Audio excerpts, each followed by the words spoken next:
He inherited nothing but a dusty, abandoned ranch and a sad old dog. He thought his life was over. But the dog knew a secret, $100 million secret, hidden right beneath his feet. This is the story of how a loyal friend changed a poor cowboy's life forever. Leo Maxwell felt like he was walking towards the end of the world. At 25, he was an orphan twice over, once by birth, and now by the law. The letter from a lawyer he'd never met had been a shock, informing him he was the sole heir of a great uncle he never knew existed. But the word heir was a cruel joke. His inheritance was not a fortune, but a punchline, a single, forgotten ranch in the middle of nowhere, a place the locals called the Dust Bowl. He had sold his only possessions for a tired horse and enough supplies for the journey. A final, desperate gamble on a future that looked as bleak and as empty as the prairie stretching before him. The ranch, when he finally found it, was worse than he had imagined. It was a skeleton, a collection of sun-bleached, collapsing buildings, forgotten by time. The farmhouse sagged, its windows like vacant eyes staring into nothingness. The only sign of life was a single, ancient dog lying on the rotting porch steps. It was an old border collie mix, its fur a matted patchwork of black, white, and gray. It didn't bark or growl as Leo approached. It simply lifted its head, its eyes old, intelligent, and filled with a profound, soul-deep sadness. It watched him with a quiet, weary resignation, as if it had been waiting for a new owner, another master to eventually leave it behind. Leo, a man who had been alone his whole life, felt an immediate kinship with the creature's solitude. He slumped down on the steps beside the dog, the weight of his own failed life pressing down on him. "Well, old-timer, looks like it's just you and me. Not much of an inheritance, is it?" The dog, as if understanding, rested its weary head on Leo's knee. In that simple, quiet moment, a silent pact was formed. They were two lost souls, abandoned by the world, with nothing left but each other and the dust. He named the dog Prospect, a small, ironic joke about their hopeless future. For the next 2 weeks, they fell into a routine of survival. Leo worked tirelessly, trying to mend the most critical parts of the crumbling ranch. Prospect was his constant shadow, never leaving his side, a silent, watchful companion. But Leo began to notice a strange behavior. Every evening, without fail, the old dog would go to one specific spot on the porch, a place where the floorboards were warped and loose, and he would begin to scratch. Not a playful scratch, but a persistent, obsessive digging. His claws clicking against the old wood, his nose pressed to the cracks, whining softly. At first, Leo thought it was just a mouse. He tried to coax the dog away, but Prospect was relentless. The behavior grew more intense each day, an urgent message that Leo couldn't understand. On the 15th night, as Leo sat exhausted, sharing his meager meal of beans with the dog, Prospect began scratching with a new, frantic energy. A loose floorboard finally gave way, splintering under his determined paws. Leo, annoyed at first, knelt down to fix the board. But as he pulled the splintered wood away, he froze. There was no mouse hole. There was a dark, hollow space beneath the porch. And from the depths of that darkness, a faint, impossible light seemed to emanate. His heart began to pound, curiosity overriding his exhaustion. He grabbed his lantern, pried the rest of the board loose, and peered into the hole. What he saw made the breath catch in his throat. It wasn't a reflection. It wasn't a trick of the light. The entire space beneath the porch was filled, from wall to wall, with a sea of gold. Thousands upon thousands of old, heavy gold coins, gleaming in the lantern light like a captured sunset. They were dusty, forgotten, a king's ransom hidden beneath a poor man's feet. He stared, his mind unable to comprehend the scale of what he was seeing.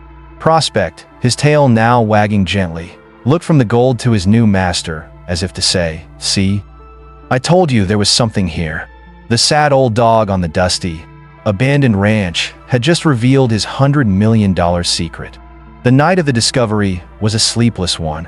Leo sat at the dusty kitchen table, a single, heavy gold coin resting in his palm.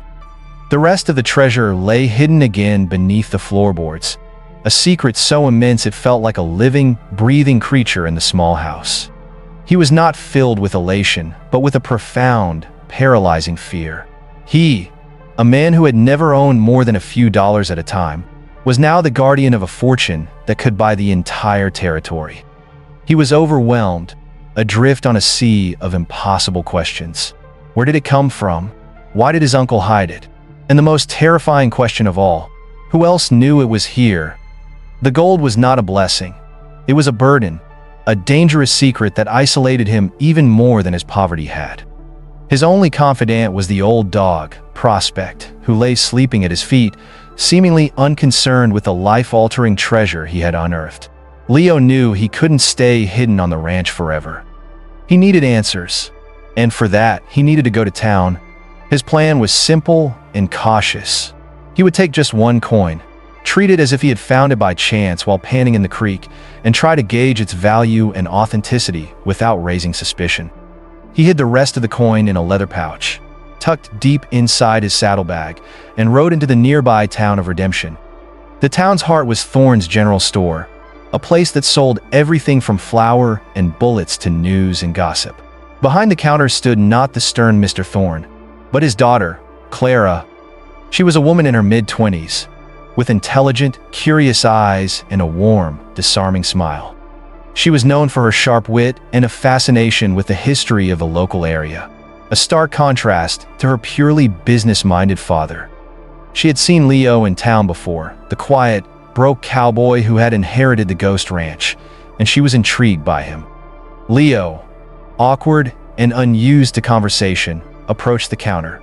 He placed the single gold coin on the worn wood, explaining his fabricated story about finding it in the creek. Clara picked it up, her eyes widening.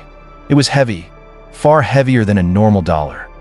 The markings were strange, older than any currency she had ever seen, bearing the seal of a long-defunct San Francisco mint from the height of the gold rush. My goodness, I've only ever read about these. This is a 49er, from the first California strikes. A collector would pay a fortune for a coin in this condition. Where exactly did you say you found it? Leo, caught off guard by her sharp intelligence and direct questions, stammered a vague answer about a spot upstream. Clara, sensing his discomfort and secrecy, didn't press. Instead, she offered to buy the coin from him, not at its face value, but at a fair collector's price that was more money than Leo had seen in a year. As she counted out the bills, their hands brushed, a small, accidental touch that sent a jolt of unexpected warmth through him. While he bought the supplies, he needed sturdy new tools, quality grain, and a thick, warm blanket for Prospect. Clara continued to chat with him. She asked about the old ranch, about the uncle he never knew. She shared stories she had gathered from old-timers, tales of the reclusive man who had lived there, a man who was rumored to have been a prospector himself in his youth. A man who, some said, had struck it rich and then vanished from the world to hide his fortune. Leo listened, his heart pounding. She was unknowingly giving him the first pieces of the puzzle. For the first time, he was not just Leo, the broke cowboy. In Clara's intelligent, curious eyes, he was a man with a history, a man connected to a mystery. A small, cautious friendship began to form over the worn wooden counter of the general store. But their conversation did not go unnoticed. From the far corner of the store, another man had been watching them, his cold eyes lingering on the gold coin and then on the handsome young cowboy who had found it. It was Jedediah Kane, a ruthless land baron who had been trying to buy the old ranch for years, convinced the land held a secret. He had always been rebuffed by Leo's uncle. Now, seeing this coin, his suspicions hardened into a greedy certainty. He watched Leo leave the store, a calculating, predatory glint in his eye. The secret of the gold was no longer safe. And Leo, in finding his first friend, had also just made his most dangerous enemy. The money from the single gold coin felt like a fortune.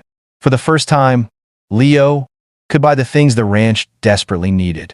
New tools, seed for the fields, a proper leather collar for Prospect. He worked with a renewed sense of hope.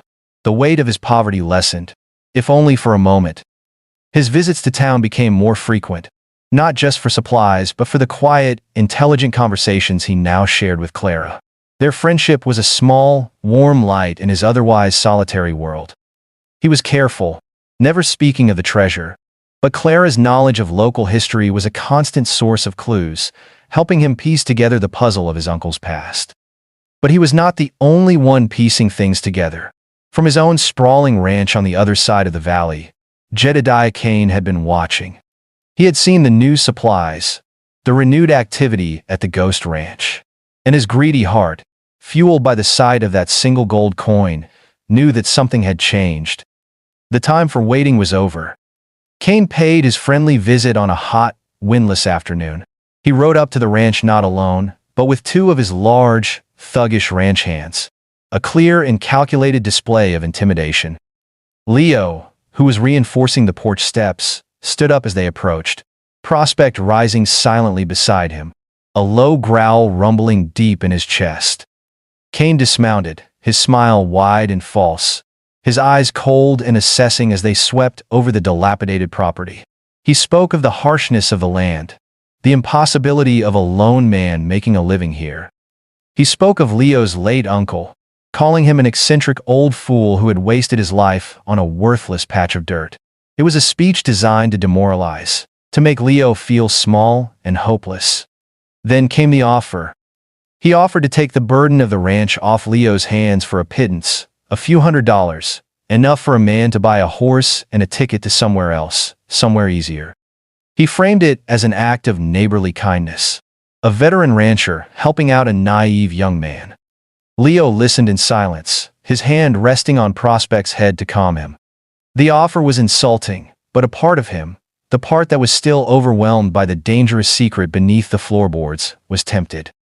To take the money and run, to leave the treasure and its troubles behind, was an easy way out. He was just a broke cowboy. He was not equipped to fight a man like Kane. But as he hesitated, something happened that made his decision for him. Kane, annoyed by his silence, took an impatient step forward. In that instant, Prospect exploded. The quiet, sad old dog transformed into a snarling, vicious guardian. He launched himself forward, his teeth bared, a savage roar tearing from his throat, stopping only when his leash, tied to the porch rail, pulled him taut. He strained against the leather, his fury directed entirely at Jedediah Kane. Leo was stunned. He had never seen this side of Prospect. The dog was friendly to strangers in town, even to Clara. But his reaction to Kane was pure, instinctual hatred. It was a major red flag, a warning bell clanging in his soul. This was the turning point. In that moment, Leo understood. His uncle had trusted this dog. Clara had told him the town whispered that his uncle and Kane had been partners long ago, before a bitter falling out. Prospect knew Kane. Prospect remembered him. And Prospect knew he was a danger. Leo's decision was no longer based on fear or temptation. It was based on loyalty. He pulled the snarling dog back, his voice calm, but his eyes now as hard and cold as Kane's. He looked the land baron in the eye and, for the first time, spoke with the authority of a man defending his home. He refused the offer. He told Kane, his voice quiet but unyielding, that he was not interested in selling, that this was his land now, his home, and that he and his dog were staying. The false smile vanished from Kane's face, replaced by a look of undisguised fury. He had underestimated the boy. With a final, veiled threat about how lonely and dangerous this part of the country could be, Kane mounted his horse and rode away, his intentions now perfectly clear. The first threat had been made, and it had been met. As Leo watched them go, patting the still growling dog by his side, he knew the easy part was over. The fight for his uncle's secret, and for his own future, had just begun. The friendly visit from Jedediah Kane left a chill that clung to the old ranch long after he was gone. The encounter had confirmed Leo's deepest fears. The gold was not a secret, not entirely, and it had a predator circling it. But it was Prospect's violent, uncharacteristic reaction that haunted him the most. The old dog knew something, a memory of a past danger that he was desperately trying to communicate. The next day, Leo rode into town, not for supplies, but for advice. He trusted Clara's sharp mind and her knowledge of the town's history. He told her everything: Kane's veiled threats, his insulting offer, and most importantly, the dog's savage reaction. As Clara listened, her brow furrowed in concentration. The scattered pieces of local legend and gossip she had collected over the years began to click into place. She told Leo the half-forgotten story of his uncle, Arthur Maxwell, and Jedediah Kane. Years ago, before the town was much more than a muddy street, they had been partners, two young prospectors who had ventured into the mountains and, rumor had it, struck the motherlode. But their partnership had ended in a bitter, violent feud. Arthur Maxwell had returned to build his isolated ranch, becoming a recluse, while Kane had used his mysterious new wealth to slowly, ruthlessly buy up land and power, becoming the formidable baron he was today. No one knew what they had fought about, but after that day, they never spoke again. Clara's theory was chilling. She believed the gold under the porch was the legendary motherlode. She believed Kane had tried to steal it all those years ago, and that Arthur had spent the rest of his life hiding it from his treacherous former partner. This wasn't a new hunt for Kane. It was the final move in a game that had started decades ago. Spooked by this revelation, Leo and Clara knew they had to find proof. They returned to the ranch and began a systematic search of the old, dusty house, looking for anything Arthur might have left behind, any clue to the full story. They searched for hours, through cobweb-filled chests and forgotten cabinets, finding nothing but the sad relics of a lonely life. Just as they were about to give up, Prospect began to act strangely again. He went not to the porch, but to the large, cold stone fireplace that dominated the main room. He began whining and scratching, not at the floor, but at a single, dark stone in the hearth that seemed no different from the others. Intrigued, Leo took a crowbar and, with some effort, pried the stone loose. Behind it, in a small, hidden cavity, was a leather-bound, oilskin-wrapped package. It was his uncle's journal. With trembling hands, they opened it. The journal, its pages filled with his uncle's spidery handwriting, revealed everything. The plot twist was even darker than they had imagined. Arthur and Kane had found the gold together. But as they were preparing to transport it, Kane, consumed by greed, had tried to murder Arthur and take it all for himself, leaving him for dead in a collapsed mine shaft. Arthur had miraculously survived. He had managed to secretly move the entire cache of gold to his ranch over many months, living in constant fear that Kane would one day discover he was alive and come to finish the job. He had become a recluse not out of eccentricity, but out of terror. He had built his life around the single, obsessive purpose of keeping the gold out of the hands of the man who had betrayed him. The final entry, written in a shaky hand just weeks before his death, was a message to the future. A message for Leo. It was a plea. He warned that Kane was a patient snake who would never give up his hunt for the gold. He wrote that he had spent years training his loyal dog, Prospect, for one purpose. He had taught the dog to recognize Kane's scent, to know him as the one and only threat. The journal ended with a final, chilling and profound instruction, validating the very instinct Leo had felt just days before. I do not know who will read this, but if you are a friend, know this: you cannot trust the men in this valley. You cannot trust the law, for Kane owns it. There is only one soul on this ranch whose judgment is true, whose loyalty is absolute. Trust the dog. Trust Prospect. He will never lead you wrong. Leo and Clara looked at each other, the weight of the secret now immense. Then they both looked down at the old, scruffy dog lying at their feet, who simply thumped his tail, his duty finally understood. He was not just a dog. He was a guardian, a silent sentinel left to protect a legacy, and he had just chosen his new master. The journal changed everything. The gold was no longer a mysterious blessing. It was a cursed treasure, haunted by a history of betrayal and attempted murder. Leo and Clara knew that Jedediah Kane was not just a greedy land baron. He was a cold-blooded killer who believed Leo's uncle was the only person who knew his secret. Now, he had a new problem. A new Maxwell. Kane, a man accustomed to getting what he wanted, did not wait long. Realizing his subtle attempts at intimidation had failed, he escalated his tactics. His campaign of harassment was brutal and relentless. One morning, Leo found the well on his property poisoned, the water blackened and foul, a clear message. A few days later, a mysterious fire started in his hay barn, which he and Prospect managed to put out just in time, but the threat was undeniable. Kane's men were seen lurking at the edges of his property, their presence a constant, silent menace. Leo was living on a knife's edge, barely sleeping, his rifle never far from his hand. He was a prisoner on his own land. He knew he was no match for Kane's ruthlessness. He was a cowboy, not a gunslinger.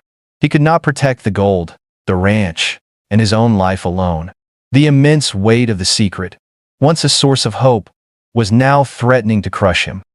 He found himself riding into town more and more, not just for supplies, but for the moments of quiet sanity he found in Clara's presence. She was his only link to a normal world, the only person he could speak to without fear. He saw the worry in her eyes, the way she would subtly pass him extra ammunition along with his groceries. She was already his ally, but he was still holding back the full, terrifying truth. To tell her everything was to endanger her, to drag her into his deadly fight. But to keep it secret was to face Kane alone, a battle he knew he would lose. The breaking point came one evening as he was riding back from town. Two of Kane's men ambushed him on the trail, not to kill him, but to deliver a final brutal warning. They beat him, leaving him bruised and bloodied in the dust, with a final message from their boss: sell the ranch in 1 week, or the next time, they would not be so merciful. Leo managed to limp back to the ranch, his body aching, but his mind crystal clear. His uncle's warning from the journal echoed in his thoughts. You cannot trust the men in this valley. But his uncle had been alone. Leo was not. He had Clara. And he knew, with an absolute certainty, that he could not win this fight without her. Keeping her safe by keeping her ignorant was no longer an option. The only way to keep her safe was to make her his partner. This was his all-in moment. That night, he rode back to town, not as a customer, but as a man with a desperate, all-or-nothing proposition. He found Clara as she was closing the store. He didn't say a word. He simply took her hand and led her to his horse, telling her there was something she had to see. He took her back to the ranch. Under the pale light of the moon, with only the faithful dog Prospect as a witness, he pried open the floorboard on the porch. He revealed the secret, the sea of gold that shimmered in the darkness. He then took her inside, placed his uncle's journal in her hands, and told her everything. The betrayal, the attempted murder, the constant threat. He laid his entire, dangerous, and complicated life bare before her. When he was finished, he looked at her, his face bruised and earnest. He told her he was out of his depth, that he couldn't win this alone. He asked for her help, not just as a friend to offer advice, but as a full partner to help him plan, to help him fight, to share in the secret and its consequences, for better or for worse. He was offering her a stake in a fortune, but also a share in a deadly fight. It was the ultimate test of trust. Clara did not hesitate. Faced with Leo's vulnerability and the full, dangerous truth, she did not back down. She accepted his offer of partnership without a second thought. In that moment, they ceased to be just friends. They became a team, united against a common foe. And it was her mind, not his muscle, that would forge their path to victory. She knew they could not defeat Kane in a gunfight. He had more men, more guns, and no morals. Their only weapon was Kane's own bottomless greed. Together, they devised a plan, a battle of wits inspired by the pages of his uncle's journal. The journal had mentioned an old, collapsed mine shaft at the far end of the property, a place his uncle had used as a decoy years ago. It was the perfect stage for their final act. They spent the next few days setting their trap. They took a small fraction of the gold, just enough to be convincing, and carefully placed it in a rotting wooden chest, burying it under some loose rock inside the dangerous, unstable mine shaft. Then, Clara sent an anonymous, coded message to the town's honest sheriff, a man who disliked Kane but had never had the evidence to act against him. The message hinted at a major gold theft about to happen at the old Maxwell ranch. The final piece of the plan was the bait. Leo rode into town, his face still bruised. He went to the saloon, a place he usually avoided, and made a show of drinking too much. He let slip to a known gossip that his old dog had found something remarkable in the abandoned mine, something that would change his life forever. He played the part of a naive, foolish boy who had stumbled into a fortune he didn't know how to handle. The bait, as they knew it would be, was irresistible. That very night, under the cover of darkness, Cain and his men rode for the ranch. They did not go to the house. They went straight for the old mine shaft. From a hidden ridge, Leo and Clara watched, their hearts pounding, as Cain's men entered the mine and, after a few minutes of digging, emerged with the chest.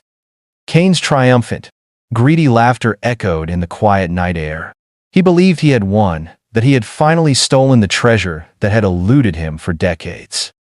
But as he opened the chest and ran his hands through the small pile of coins, the trap was sprung. The sheriff and a posse of deputies, alerted by Clara, emerged from the shadows, their rifles raised. They had caught him red-handed, not just trespassing, but in the very act of theft. Cain, trapped and furious, was arrested, his reign of terror over the valley finally at an end. His reputation was shattered, his power broken, all thanks to a clever woman, a brave cowboy, and a loyal old dog. 1 year later, the ghost ranch was a ghost no more. It was a thriving, beautiful homestead, a beacon of prosperity in the valley. Leo, now a wealthy man, had not hoarded his uncle's fortune. Guided by Clara's wisdom, he had used it to honor his uncle's memory. He invested in the town, helping to build a new school, a proper doctor's office, and ensuring the local ranchers had what they needed to survive the hard winters. He had become the man his uncle, in his lonely solitude, had probably always hoped a Maxwell would be, a pillar of the community. And he did not do it alone. He and Clara were married on the porch of the home they had saved and rebuilt together. The whole town was there to celebrate not just a wedding, but the couple who had freed them from Cain's shadow. As they stood hand in hand, Leo looked down at the woman who had become his partner in every sense of the word. My uncle's journal told me to trust the dog. He was right. Prospect led me to the gold. But you, Clara, you taught me what to do with it. You showed me what was truly valuable. And as he kissed his bride, the faithful old dog, Prospect, thumped his tail on the porch boards. His long watch was finally over. He had not just protected a treasure of gold, but had guided his master to a treasure far greater. A home, a purpose, and a love that was truly worth its weight in gold. If this story of a loyal friend and a life-changing discovery warmed your heart, click the video on your screen now for another unforgettable tale from the Wild West. Don't forget to subscribe and tell us what you loved most in the comments below. Your support is our greatest treasure.